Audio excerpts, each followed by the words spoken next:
안녕하세요. 안나입니다. 구현해드릴 이야기는 효부와 호랑이, 효감천 이야기, 끊을 수 없는 핏줄이에요. 제목에서 알 수 있듯이 우리 설화에 많이 등장하는 효에 관한 이야기들을 모아봤어요. 첫 번째 이야기, 효부와 호랑이 설화는 아이를 내어주고 시아버지를 구해냈다는 이야기가 담겨 있어요. 호랑이가 등장하는 설화에서 호랑이는 악한 호랑이, 지혜로운 호랑이, 어리석은 호랑이, 신격화된 호랑이, 원조자로서의 호랑이 등으로 등장하는데요. 효부와 호랑이 설화에서는 악한 짐승이 아니라 며느리의 효심에 감탄해서 아기를 살려주고 도와주는 원조자로서의 호랑이로 등장하고 있어요. 두 번째 이야기, 효감천 이야기는 조선시대 효자로 이름난 오중과 관련된 설화예요. 효감천은 개의 형국을 하고 있는 구산자락에 자리하고 있고 1980년에 전라북도 기념물 제43호로 지정되었어요. 효는 대표적인 유교적 윤리관으로 지금까지도 시대와 지역을 초월해서 다양한 이야기로 전해지고 있죠. 효에 대한 가치는 특정 양반이나 계급 또는 지역에 제한되지 않은 공통적인 우리 민족의 이야기로 전국적으로 많은 비중을 차지하고 있어요. 세 번째 이야기, 끊을 수 없는 핏줄 설화는 아들 하나만 바라보고 살던 청상 과부의 이야기예요. 옛 이야기에 많이 등장하는 어머니와 아들에 관한 설화인데요. 죽지 못해 살아가는 홀로 된 어머니가 핏줄을 만난다는 내용이 담겨 있어요. 경상도에서 전해지는 설화를 각색해봤어요. 그럼 지금부터 효부와 호랑이, 효감천 이야기, 끊을 수 없는 핏줄을 구현해 드릴게요. 잘 들어주세요.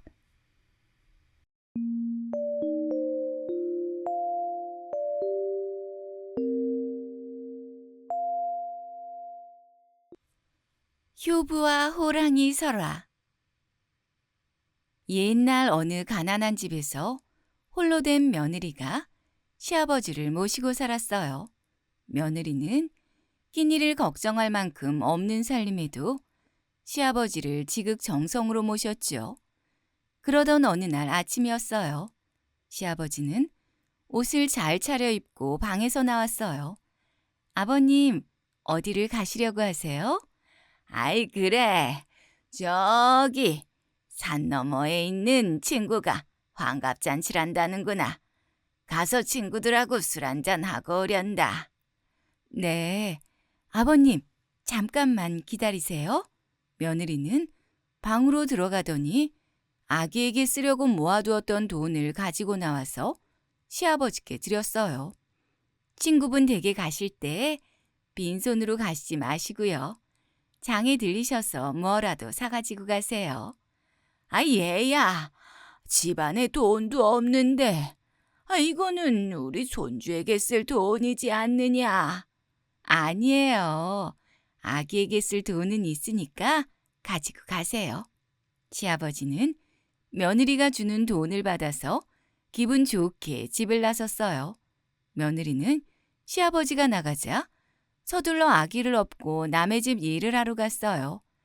낮에는 논일과 밭일을 하고 밤에는 삭바느질을 했죠. 하루 종일 남의 집 일을 해주고 저녁이 되어서 집에 돌아온 며느리는 시아버지가 들어오셨는지 살펴보았어요. 아직 안 오셨나? 친구분들하고 오래도록 즐기시나 보네. 며느리는 방에 들어가서 바느질을 하며 시아버지가 들어오시기를 기다리고 있었어요. 그런데 한참이 지나도 시아버지는 오지 않으셨지요. 벌써 밖이 저렇게 어두운데? 어디까지 오셨나? 안 되겠다. 내가 나가봐야겠어. 며느리는 아기를 업고 시아버지를 마중 나가보았어요. 밤이 되면 도적대도 나오고 호랑이도 나온다는 산이었지요. 며느리는 잠시 망설이더니 산으로 올라가는 게 아니겠어요? 아버님! 어디 계세요? 아버님! 며느리는 시아버지를 부르며 산을 올라가고 있었어요. 산 중턱쯤 올라가자 멀리서 번쩍이는 불빛이 보였지요.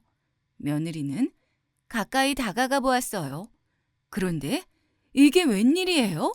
그 번쩍이는 불빛은 호랑이의 눈이었던 거예요. 호랑이는 앞에 무엇인가 있는 것처럼 계속 바라보고 있었어요. 며느리도 호랑이가 바라보고 있는 것을 보았죠. 어쩌면 좋아요. 시아버지가 술에 취해서 바위 옆에 누워 잠들어 있는 게 아니겠어요? 호랑이는 앞발을 들어 시아버지를 덮치려고 했어요. 그때 며느리는 소리치며 호랑이 앞으로 달려갔어요. 안 된다, 이놈아! 호랑이는 달려오는 며느리를 보고 놀라지도 않았어요. 제발 우리 시아버지를 살려줘. 대신 우리 아기를 줄게. 며느리는 눈물을 흘리며 등에 업은 아기를 호랑이 앞에 내려놓았어요. 그리고 시아버지를 들쳐업고는 산을 내려왔어요. 다음 날 아침 시아버지는 집안을 두리번거렸어요. 얘야, 내가 어제 술에 취해서 집에 어떻게 왔는지 도대체 모르겠구나. 그런데 우리 손주는 어디 있느냐? 며느리는 울면서 어젯밤의 이야기를 모두 들려주었어요. 시아버지는 깜짝 놀라며 벌떡 일어섰지요. 나 때문에 내 손주가 호랑이 밥이 된다는 게 말이 되냐? 어서 가보자. 어서 산에 올라가 보자. 시아버지와 며느리는 울면서 산으로 올라가 보았어요. 하지만 호랑이가 있던 자리에는 아무도 없었어요. 나 때문에 우리 손주가 죽다니. 내가 죽어야지. 며느리는 시아버지를 부축하며 산을 내려왔어요. 그런데 마을 사람들이 모여서 웅성거리고 있는 게 아니겠어요? 며느리는 사람들이 하는 이야기를 듣게 됐어요. 아이고, 세상에나. 어젯밤에요. 웬 아기가 저기 광과 옆 곡식더미 위에 있었대요. 그러게요. 호랑이가 마을로 내려왔다는 소리도 있고. 이게 무슨 일이지? 며느리와 시아버지는 관가 옆에 곡식더미를 쌓아놓은 곳으로 가보았어요. 그런데 거기에도 아기는 없었지요.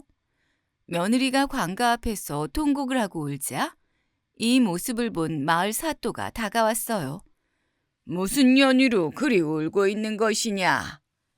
며느리는 사또에게 그동안의 일들을 이야기했어요. 그 아기가 정말 너의 아기란 말이냐? 지금 그 아기는 관가 안에 있다. 어서 들어가 보자.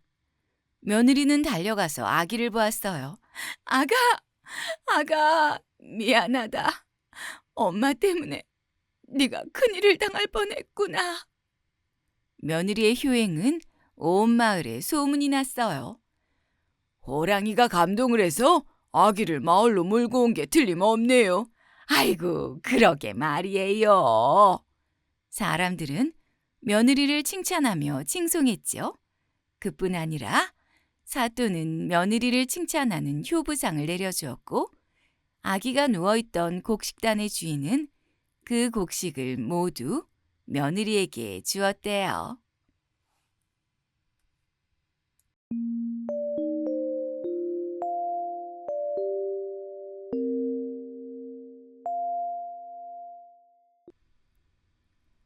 효감천 이야기. 옛날 전라북도에 오준이란 선비가 살고 있었어요. 오준은 어려서부터 효성이 지극했어요. 부모님의 뜻을 한 번도 거스른 적이 없을 뿐 아니라 모든 일에 있어서 항상 부모님이 먼저였지요. 그뿐 아니라 아버지가 오랜 병환으로 욕창을 앓게 되자 입으로 상처를 빨아내기도 하고 변의 맛을 보아 병세를 살피기도 했어요. 아프신 아버님을 보며 더 효성 지극히 모시지 못한 것을 한탄했어요. 내가 제대로 모시지 못해서 우리 아버님께서 저렇게 병환이 낫질 않으시는 걸까? 오주는 이렇게 생각하며 남몰래 눈물을 흘렸어요. 지극정성으로 아버지를 돌봤지만 세월은 흘러 늙어 돌아가시게 되었지요. 오주는 통곡하며 슬퍼했어요. 이렇게 빨리 돌아가실 줄 알았으면 더 효도를 했어야 했는데. 오주는 아버님을 안장하고 무덤 옆에 움막을 지었어요. 그리고 3년간 이 무덤 옆에서 살았지요. 이렇게 부모님 상중에 3년간 무덤 옆에 움막을 짓고 사는 것을 쉬묘살이라고 한대요. 쉬묘살이를 하는 동안은 옷도 안 갈아입고 제대로 먹지도 씻지도 않으면서 살아계신 부모님을 섬기듯이 하는 것이래요. 오주는 매일 아침이면 무덤에서 멀리 떨어진 샘물에서 약수를 떠다 제수를 올렸어요. 그리고 통곡했죠. 살아계실 때 제대로 효도하지 못한 저를 용서하세요.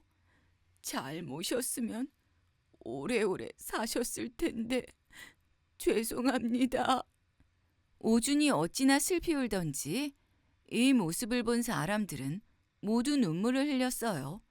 아이고 세상에나 살아계실 때도 저렇게 효자더니 돌아가셨는데도 효도를 하네요. 아이고 그러게 말이에요.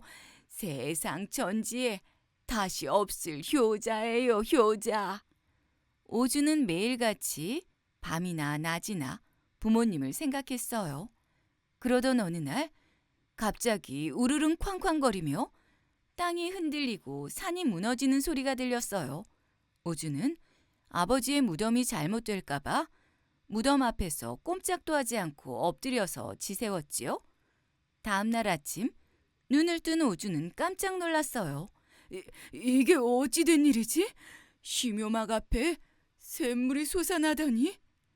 오주는 샘물에 가서 물을 마셔보았어요.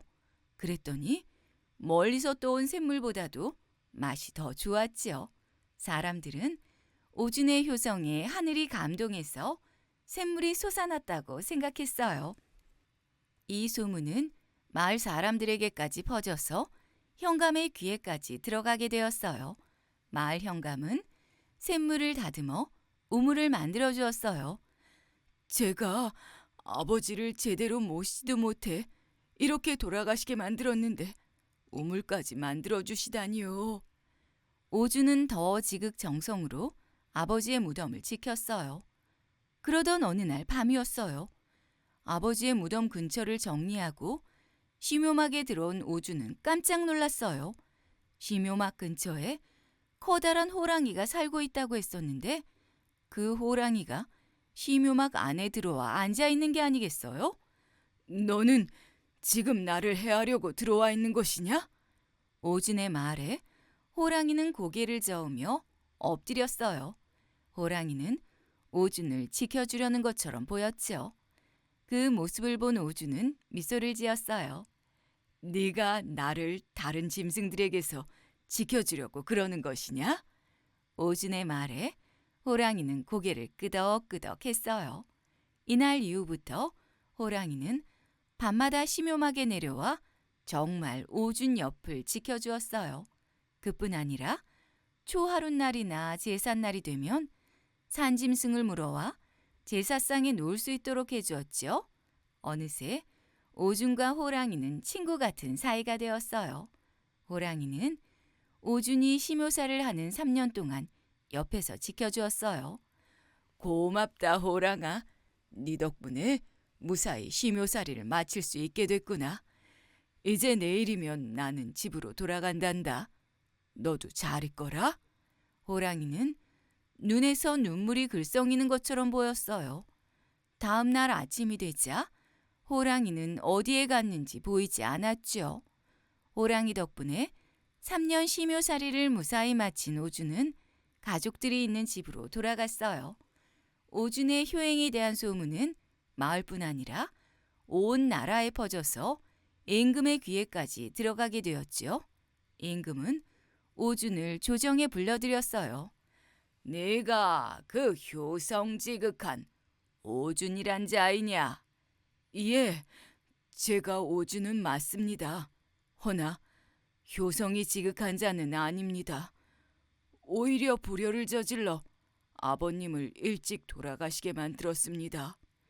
임금은 오준을 바라보며 미소를 지으셨어요. 그리고 오준의 효행을 널리 알려 귀감으로 삼기 위해 통선랑 군자감직장이란 벼슬까지 내려주었지요.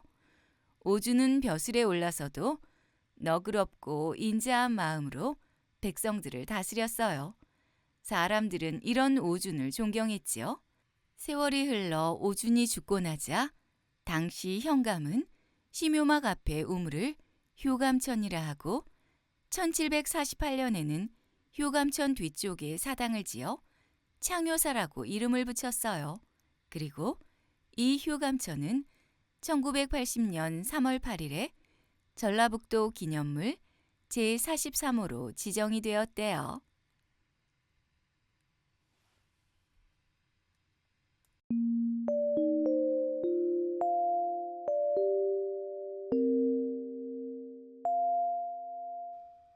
끊을 수 없는 핏줄. 옛날 어느 마을에 아들 하나만을 바라보고 사는 청상 과부가 있었어요. 다행히 부잣집 양반댁이어서 남편이 없는 것 말고는 어려울 것이 없었어요. 과부는 온갖 정성을 들여 아들을 키웠어요. 아들도 지혜롭고 똑똑해서 과거에 급제까지 하며 아주 훌륭하게 잘 자랐지요. 우리 과거 급제 어사나리가 이제 장가를 드셔야지요. 어떤 며느리를 들여야 좋을지 모르겠네요. 어떤 색시를 맡고 싶으신가? 그야 어머니께서 보시면 잘 아시겠지요. 어머니께서 알아서 하세요. 과부는 온 마을을 다 돌아보며 참한 색시들을 선보았어요. 그중 고르고 골라 착하고 예쁜 색시를 며느리로 들였지요. 이제 내가 죽어도 여한이 없구나. 예쁜 며느리에 잘난 어사 아들까지 있으니까 말이다. 이렇게 행복하게 지내던 어느 날이었어요. 혼례를 치른 지 몇 달이 지나지 않아 새신랑은 시름시름 앓기 시작했어요. 과부는 용하다는 의원은 모두 불러들이며 아들의 병을 고쳐달라고 애원을 했어요. 어머니의 지극정성에도 불구하고 아들은 그만 죽고 말았어요. 이제 집안에는 늙은 시어머니와 젊은 며느리 둘만이 남게 되었어요. 얘야, 나도 젊어서 과부가 됐는데 너까지 이렇게 됐단 말이냐. 어쩌면 좋겠느냐. 어머니는 눈물을 흘리며 젊은 며느리를 걱정했지요. 그런데 이게 웬일이에요? 아들이 죽고 나서 얼마 지나지 않은 어느 날이었어요. 며느리가 아침상을 차려오지 않자 시어머니는 며느리를 불러보았지만 아무 대답이 없었어요. 얘가 어딜 갔나? 시어머니는 부엌이며 뒷마당이며 우물이며 집안을 다 뒤져보았지만 며느리는 보이지 않았어요. 답답해서 바람을 쏘이러 나갔나? 시어머니는 그렇게 생각하며 며느리를 기다렸어요. 아침때가 다 지나고 점심이 돼도 점심때가 지나고 저녁이 되어도 며느리는 돌아오지 않았어요. 시어머니는 마음이 불안했지만 그래도 며느리를 기다리고 있었어요. 하지만 하루, 이틀, 사흘이 지나도 며느리는 오지 않았어요. 시어머니는 할 수 없이 하인들을 거느리며 혼자서 살게 되었어요. 답답했던 시어머니는 마실이라도 나가려고 마을을 걷고 있었지요. 그런데 우물가에서 아낙네들의 수군거리는 소리가 들려왔어요. 아이고, 그 소문 들었어요? 무슨 소문이요? 아이고, 저기 기와집 마님댁이요. 청상 과부로 어사 아들 만든 집이요. 그 집 며느리가 글쎄 남편 죽고 며칠이 안 돼서 도망갔대요. 그것도 부잣집 도령이랑 눈이 맞아 도망갔다네요. 아이고, 그런 소리 말아요. 누가 본 사람도 없으면서 큰일 나려고. 이렇게 수군거리는 소리가 들려오자 시어머니는 다시 발길을 돌려 집으로 돌아갔어요. 그날 이후부터는 바깥 출입도 하지 않고 집에서만 지내게 되었어요. 한편 집을 나간 며느리는 마을 아낙네들의 수군거림처럼 정말 부잣집 도령과 새로 살림을 차려 살게 되었어요. 그뿐 아니라 뱃속에 아기까지 가진 채 말이에요. 며느리는 뱃속 아기의 아버지가 누구인지 알고 있었지만 입 밖에는 내지 않았어요. 몇 달이 지나자 며느리는 건강한 사내 아이를 낳게 되었어요. 아들을 낳게 되자 부잣집에서는 반겨하며 지극정성으로 아이를 키웠어요. 며느리는 아이를 볼 때마다 죄책감에 시달려야 했어요. 잠이 들어있는 아이를 쓰다듬으며 눈물을 흘릴 때도 많았지요. 얘야, 너는 네 아버지를 닮았구나. 어찌 이리 총명하고 잘생겼느냐. 며느리는 한숨을 쉬며 아이를 바라보았어요. 어느덧 세월은 흘러 아들은 무럭무럭 자라 성인이 되었어요. 아버지를 닮아서 글재주가 좋은 아들은 과거 시험을 보러 가겠다며 집을 나섰지요. 어머니, 한양 가서 꼭 과거에 급제하고 오겠습니다. 그래, 조심해서 다녀오너라. 한양까지 가자면 먼 길이었지만 아들은 이곳저곳을 구경하며 다니니 힘들지 않았어요. 새로운 마을도 구경하고 산도 넘으며 길을 걸었죠. 그러던 어느 날이었어요. 날도 저물어 쉴 곳을 찾는데 근처에는 주막도 보이지 않았어요. 할 수 없이 마을로 들어갔어요. 낡고 오래된 집이었지만 부잣집으로 보이는 집의 문을 두드렸어요. 계십니까? 날이 저물어서 그런데 하룻밤 쉬어갈 수 있을까요? 잠시 후 하인으로 보이는 사람이 나오더니 주인에게 물어본다고 하며 기다리라고 했죠. 하인을 기다리는 동안 집안을 돌아보니 어쩐지 정이 가는 집이었어요. 아들은 성큼성큼 마당으로 들어서며 다시 이야기했어요. 오늘 꼭 이 집에서 머물고 싶습니다. 그때 방문이 열리더니 늙은 노파가 나오며 총각을 반겨주었어요. 잘 왔어. 마침 오늘이 우리 아들 제사인데 나 혼자 지내기도 적적했다오. 어서 와서 내 부탁 좀 들어주시오. 총각은 마치 자기 집인 듯이 방 안으로 들어서며 제사 준비를 하는 것을 바라보았어요. 노파는 처음 보는 총각에게 아들의 지방을 써달라고 했어요. 아들은 솜씨 좋게 지방을 써주고는 노파와 함께 제사를 지내며 충문까지 읽어주었어요. 노파는 총각의 충문 읽는 소리를 듣더니 눈물을 흘렸어요. 내가 우리 아들이 살아왔는 줄 알았구려. 어찌 이리 죽은 내 아들과 똑같이 생겼을꼬. 글 쓰는 필체며 읽는 소리까지 내 아들이 살아왔구나 하는 생각이 드는구나. 노파는 아들이 죽고 나서 오늘처럼 기쁜 날이 없었다며 총각을 극진히 대접했어요. 제사를 끝내고 총각은 음보까지 하며 노파의 손을 잡아주었지요. 저도 무슨 일인지 모르겠지만 마음이 아프고 할머니께 정이 갑니다. 할머니는 총각의 손을 잡고 지난 세월의 이야기를 다 들려주었어요. 총각은 할머니의 이야기를 듣고 남일 같지 않다는 생각을 했어요. 다음 날 아침이 되었어요. 총각은 이제 한양으로 과거를 보러 간다며 할머니께 인사를 드렸지요. 그러자 할머니는 총각의 손을 잡고 마당 한쪽에 있는 매화나무로 갔어요. 이 매화나무에 꽃이 폈구려.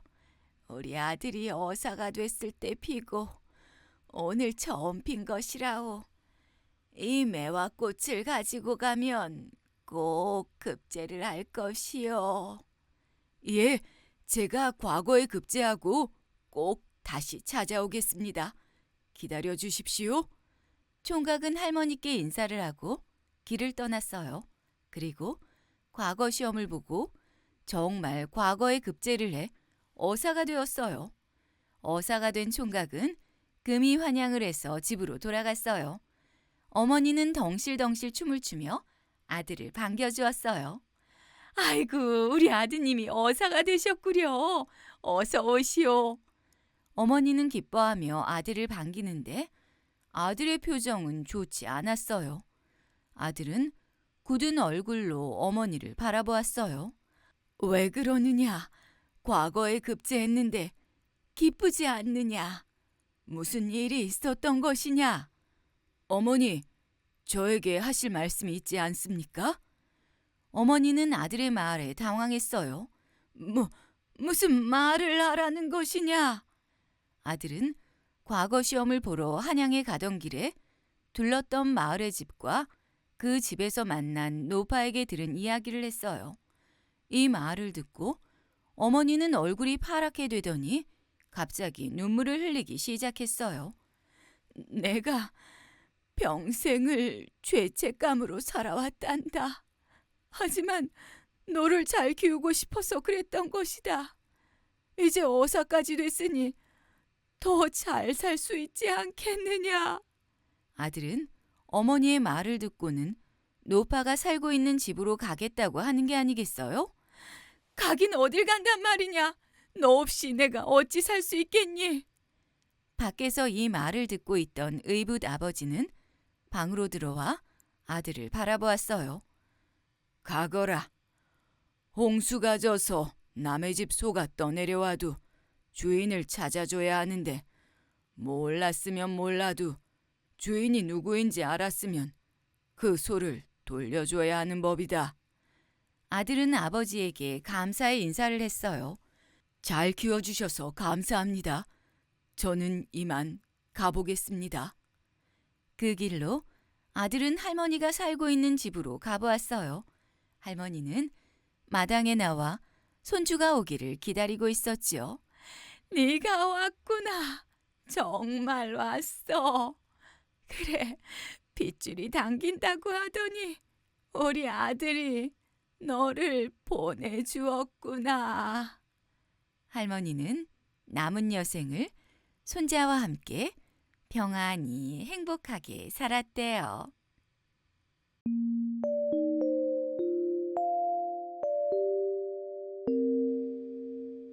잘 들으셨나요?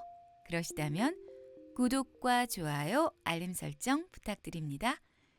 저는 책 읽어주는 안나였습니다. 감사합니다.